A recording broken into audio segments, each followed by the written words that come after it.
Welcome to the Power of Owning Your Career podcast. I'm your host, Simone Morris, and I have a passion for empowering others to take responsibility for their careers. Yes, I've written several books on owning your career and am loving hosting this podcast. This podcast is for you if you're willing to make a shift to the driver's seat in your career. We feature leaders who inspire, empower, and motivate you for consistent career action for results. Please continue to join us every Sunday when a new episode is released. Let's get into this week's show.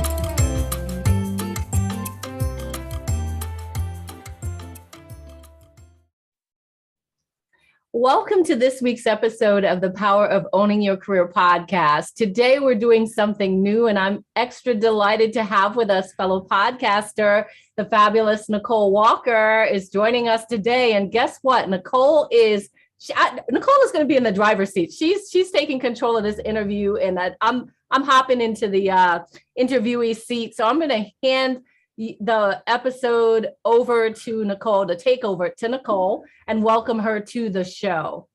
All right. I am so excited to be here. Thank you, Simone, for trusting me with your driver's seat, right? I am delighted.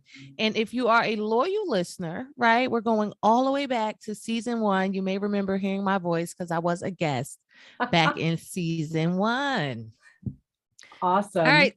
Right. So Simone, let's jump right on in, right? So congratulations are in order on having 8 seasons of your podcast, right? This is definitely not a small feat, and any fellow podcaster can attest to this. So tell us, what keeps you going after 8 seasons? Oh my goodness. And Nicole, let me just say you are an inspiration, because I remember having a conversation with you saying, Nicole, I'm thinking about doing a podcast. You were in the podcast game. What are your tips? And you gave me some wonderful tips. I think what keeps me going are the interviews. Each interview that I have, I learn something different. The topic is similar, but people have different stories of their career journeys, and they have different formulas for owning their career.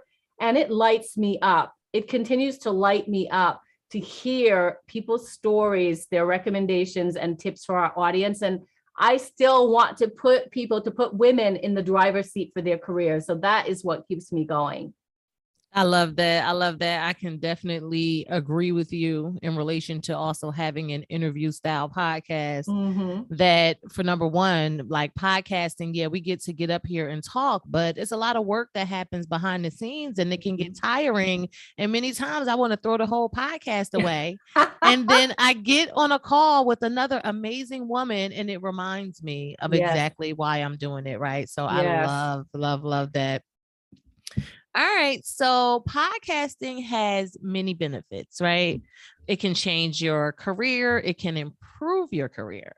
So talk to us about how podcasting has impacted you, or how being a podcast host has impacted your career.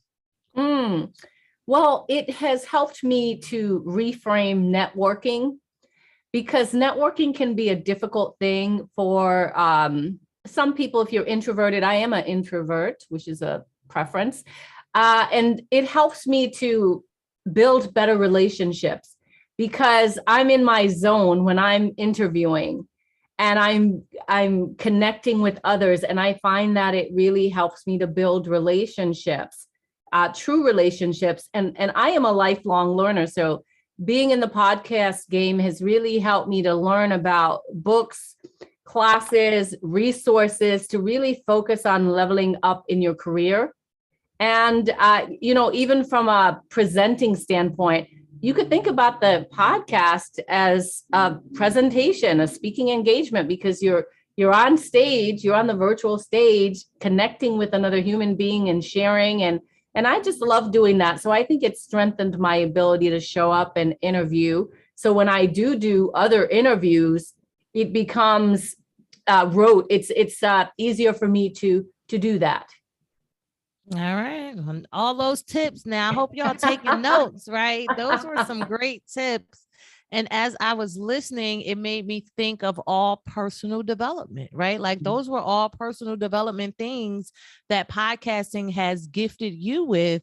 And I feel like even, yes, you're the host and this is what you got from being a host, but even as a podcast listener, these are ways that you can personally develop yourself, right? So not only are you honing, you're helping other people hone as well. So I love it.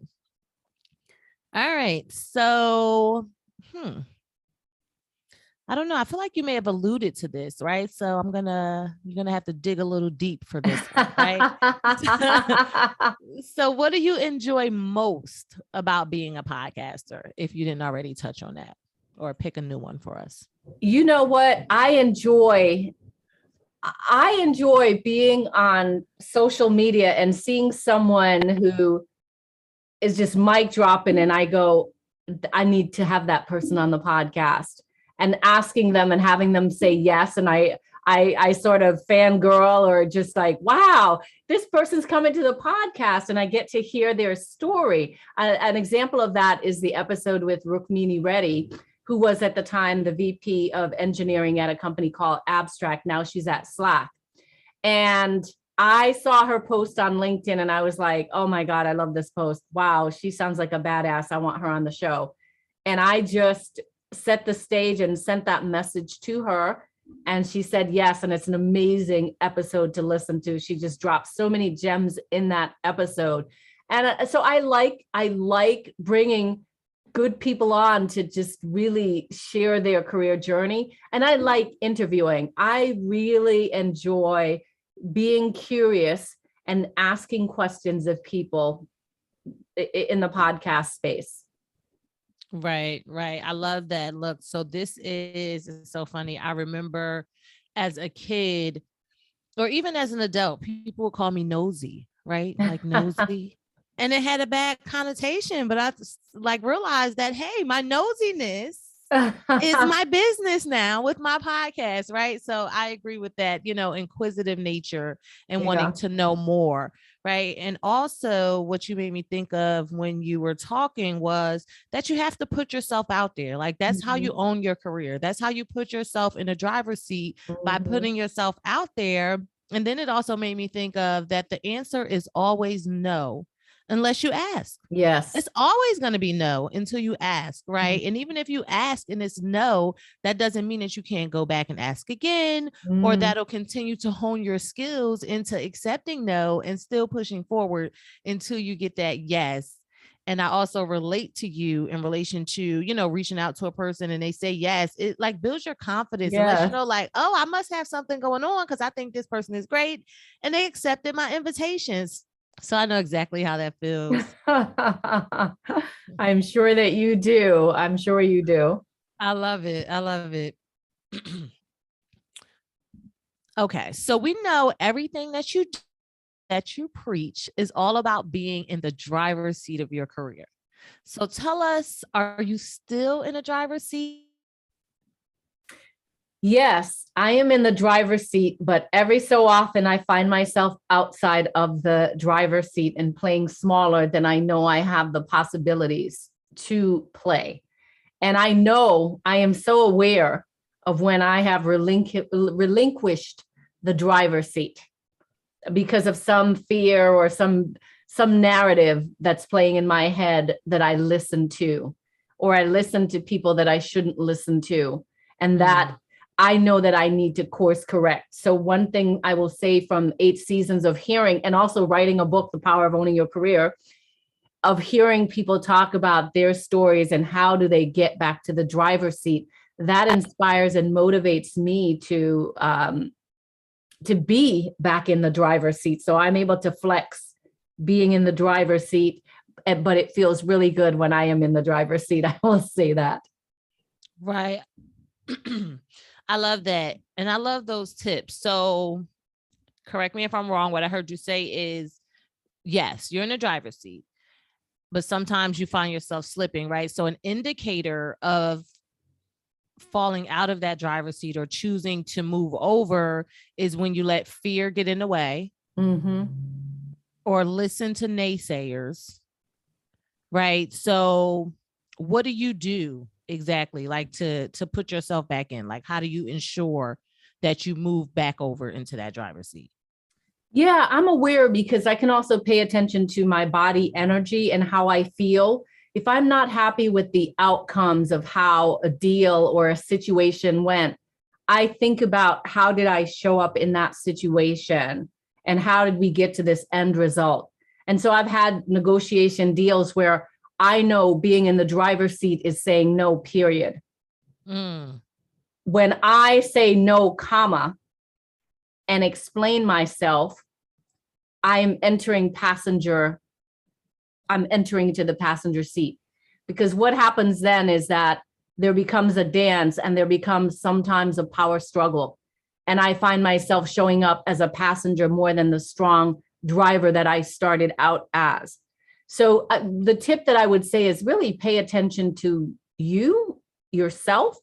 How are you showing up and what was your role in the situation that made you feel less than or made you feel like, you know what, I want to be more in control, more hands-on in the outcome of this situation. Why did I step back and let someone else navigate and drive? And how do I change that the next go around? So the next go around, I'm just going to say no, period. And I'm going to dance with the discomfort of the period and just no, period, and erase all that extra stuff or stop talking. I'm going to put up a sticky note that says, stop talking, Simone. And I'm going to no, period. And I'm going to leverage my village, my accountability partners to say, hey, when this comes up again, make sure I just say no without explanation and just sit with the discomfort of feeling like I need to explain myself. That's one example, Nicole. I love that. I love that. Look, I feel like this is post-worthy.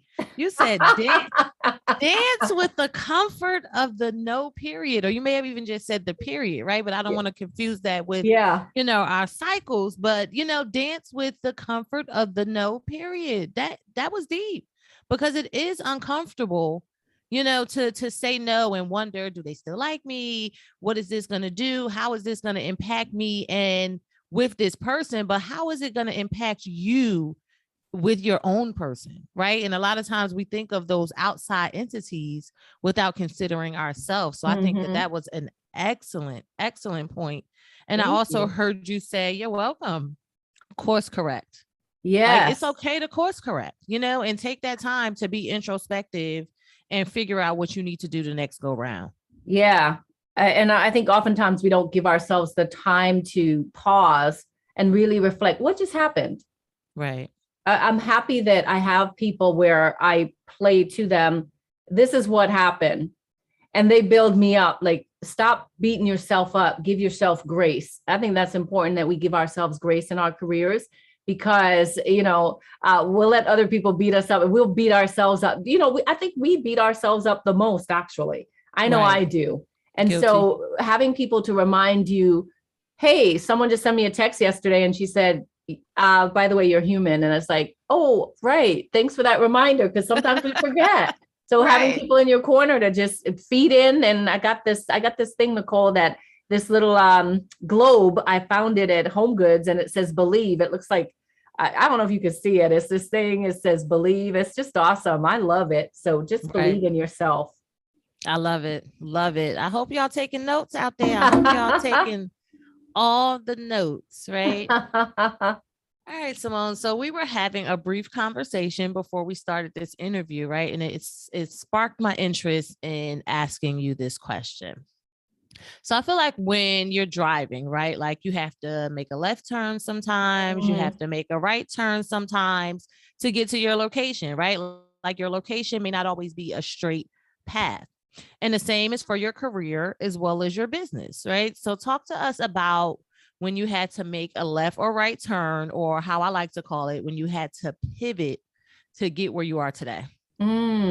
I love that question. It's an awesome question because I am always taking lefts, right, stops, stop, start, continue, because that's what I have to do. I would say being an entrepreneur for the last 7 years has taught me to put myself in the driver's seat and to think about what's good for Simone. So over the 7 years, I've been pivoting, as you say, taking a left turn. No, let me stop. No, let me yield. Let me take a right. I've been doing a lot of that dancing in the car. And I have situations or things that no longer serve me. I'm no longer passionate about. And I have to ask myself, why am I doing that? Why am I doing this? Is it for revenue? Is it to not upset someone? Like, what is the underlying why? And does it still make you happy? If I'm able to honestly answer those questions, then the pivot becomes easier. There's also a portion of this, Nicole, where there's a discovery. You go on this journey, you try it on. It's like going to the store and trying on different outfits till you find one that feels good. I think that's what the pivot is about as well. Trying on different things. And when you say this dress is too big, this doesn't make me look good, this color's not for me, you're like, let me get a color that looks good on me. Okay, pivot. And I think that's what the dance with the pivot is about. Right. I like that. What came to me while I was listening was, does it feel good? Does it still feel good? Right. You made me think of a story, and this was actually with a relationship that I had back in college. And I'll never forget, a nurse talked to me about this scenario, and I'm like, oh, but I love him or whatever, and you insert whatever you want for him, right? I love this job. I love this thing, right? And she said, let me tell you something. What if you had a pair of shoes and these were your favorite shoes and you love these shoes, but every time you wear these shoes, they give you a corn. Then are these the shoes for you? Right. And I think that related exactly to, what you're saying as far as really taking that assessment and determining if this is the it for you. And if it's not, don't be afraid to make that change. I love that. Yeah. Thanks for sharing that story. It's such a good one. If it doesn't feel good. And oftentimes I remember being in corporate, I stayed way longer than I should have stayed. But there was a lesson in there because it was clear to me many times. I mean, one of the times I took a sabbatical, I took a 3-month sabbatical, unpaid, because it didn't feel good. And I needed to get my mind right again. And I needed to reflect.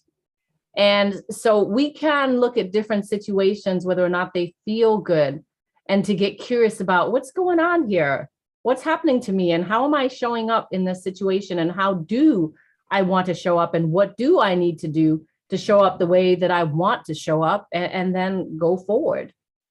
Right. That's good. And I think to what you said, as far as I was willing to not be paid. Like, I think that's a major lesson, right? Because a lot of times we sacrifice for $1, right?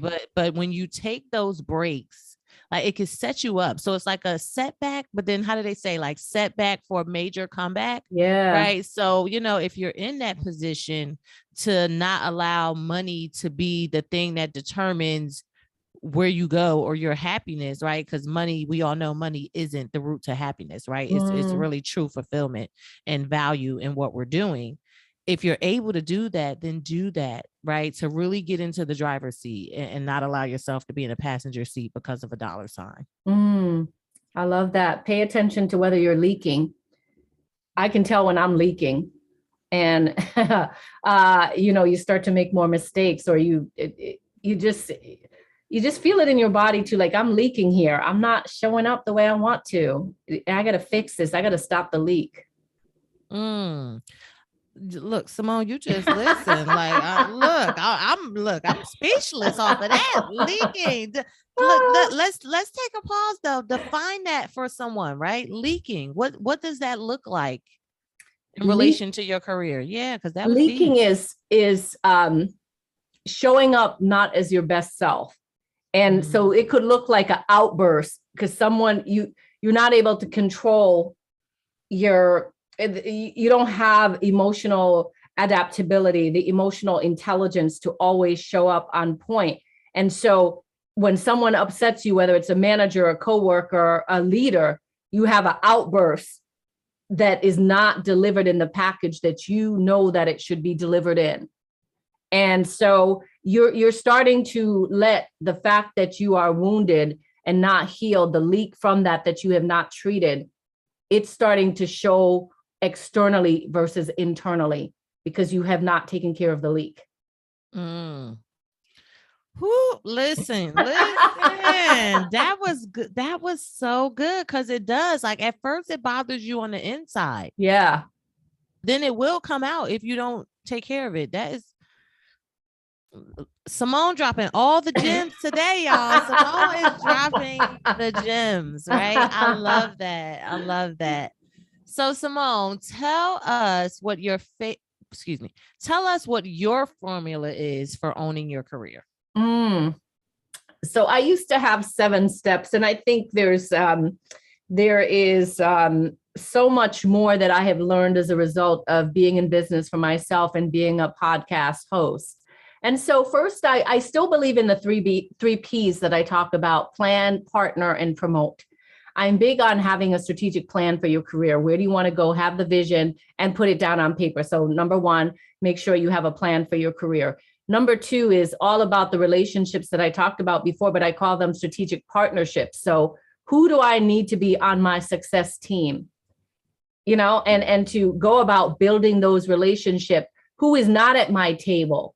Who do I need to add to my table to be a personal board of directors to guide me in my career? So really think long and hard, not about just mentors, but I really believe in sponsors. So identify people who can sponsor and speak for you when you're not in a room. So you need to ensure that you have those people on your team. Number 3 is don't get lost in the hype of other people's brand. Make sure you focus on your personal brand and you promote your personal brand. So do the work to elevate your personal brand. And I'm speaking to people inside of corporate, because I remember being in corporate and drinking the Kool-Aid and forgetting about who Simone Morris was. It is intentional that my business is Simone Morris Enterprises. So I never forget again to drink the Kool-Aid and forget who I am. So to be on brand, to really identify what your leadership brand is and be clear about the value that you bring to the table, and tell them, and keep promoting, keep showing up on platforms like LinkedIn to toot your own horn and remind people, if they forget, remind them of your brilliance, and go. And if they won't acknowledge it internally, go externally for people to recognize your brilliance and bring it back internally. So those 3 P's remain core. And I will say, give yourself grace. Take the time to be balanced in your career, so it's not all hustle, and that you have time for you. Put yourself in the top 3. I mean, I can go on and on, Nicole. I've learned so much. I'll stop there for now. That was good. That was good. So if you haven't noticed something about me, right, I like to paraphrase things. That's one of my signature things, because I believe sometimes you have to hear things. Well, they say you have to hear things like up to 7 times for it to stick, right? And sometimes just different words resonate with you, right? So what I heard you say in relation to plan and partner, what it made me think of is, if you fail to plan, you plan to fail, right? And I like how you broke that planning down into the plan for your business as well as the plan for the people that you have around you, right? Because sometimes we think of, okay, I'm going to plan for my business, but are you planning for those people as well? I think that was a great point. I heard, don't compare yourself. And I feel like, especially in this age of social media, it is so easy to compare yourself to other people, right? So I think that was a gem, right? Know who you are. I love the comparison to, or the analogy of what you use for your business name as your reminder. That's right. Listen, that was good. That was so good. And then self-care is what I heard. And, you know, that's one of the pillars of my brand, right? Is self-care. And I do agree that is super important. And I feel like as business women, career women, sometimes we forget that, as women in general, right? We're so used to putting everything before us. But if we do that, how are we going to show up, right? You can't pour from an empty cup, how they say, right? So I believe you gave them all the things, Simone. Nicole, you're gonna have to come back again. I'm enjoying being in the interviewee seat. I love it. And I'm learning from your podcasting style as well. Thank you for that. You're welcome. All right, Simone. So what do you want to leave us with? Leave us with something great so that we can maintain being in the driver's seat and own our career. Well, I think you said it in your question. Own your career. Take ownership. Your career is your responsibility. So take ownership. If you're not happy in your career, all right, what do you need to do to change the situation and to stay in the driver's seat? You can step out of it, but work your way back to it. Have a plan. And listen, we've got over 100 plus episodes. So if you need motivation and inspiration, please go ahead and listen to our past episodes. And Nicole, tell the listeners about your podcast too, because Nicole's got a trove as well of episodes that you can learn from. Yes, thank you so much. Yes, so my podcast is When Hers United. And When Hers United is your one-stop shop for business, mindset, personal development, and self-care conversations with winning women of color entrepreneurs. So almost 150 episodes from various women of color entrepreneurs in all kind of industries, right? And I truly believe that business, mindset, personal development, and self-care are the pillars that you need to show up successfully in your business as well as in your life, right? So thank you for that opportunity. Absolutely. Absolutely. I love that. And I think I was on was that season 1? That was season 1. All right. We have to pull out the photos. Pull out the photos and maybe link to both episodes in the show notes so you all can listen to Nicole's episode on my podcast and also my episode on her podcast. That would be fun to do. Right. Then we both could listen to the growth that we had since then, because it's been such a long time. Yes. Right. I love that. Yes. So I want to thank you so much for visiting The Power of Owning Your Career and doing an exceptional job as the host for this week. Please, I mean it, come back. I loved it. And you can interview somebody else. And vice versa. I can drop over at any time if you want me to. So I just want to say I am very grateful for this opportunity. You're welcome. And this is an example of strategic partnerships, right? It's some people that were on my podcast that, that was a one and done, right? Like we never maybe talked again, right? Maybe saw each other on social media, but Simone was very intentional with keeping in contact. I'm not the best at that. I'm a work in progress, right? But Simone put out that first call, right? And then from that, I responded, right? And we've had this relationship since then. And it's just an example of how far it can go, right? Yeah. So, love that. And more to come, right? Right. All right. Well, listeners, be sure to check us out on LinkedIn. We have the Power of Owning Your Career podcast group on LinkedIn. So be sure to connect there and drop your questions for me there. I will be showing up there to answer them and keep listening and telling other people about the show. Thank you for listening this week. Bye. Bye. I sincerely hope that you enjoyed this week's empowering career story on the podcast. If you did, I'm going to ask you to do me a favor. Wherever you listen to the podcast, be sure that you are subscribing and that you rate and review the podcast. It's so important as we continue to spread the word of career empowerment. In addition, you can head over to the LinkedIn platform and join the Power of Owning Your Career discussion group. There you can have access to the guests who have been on the podcast, as well as others listening to the podcast, as well as myself, where we can continue the conversation. I hope to see you on that platform.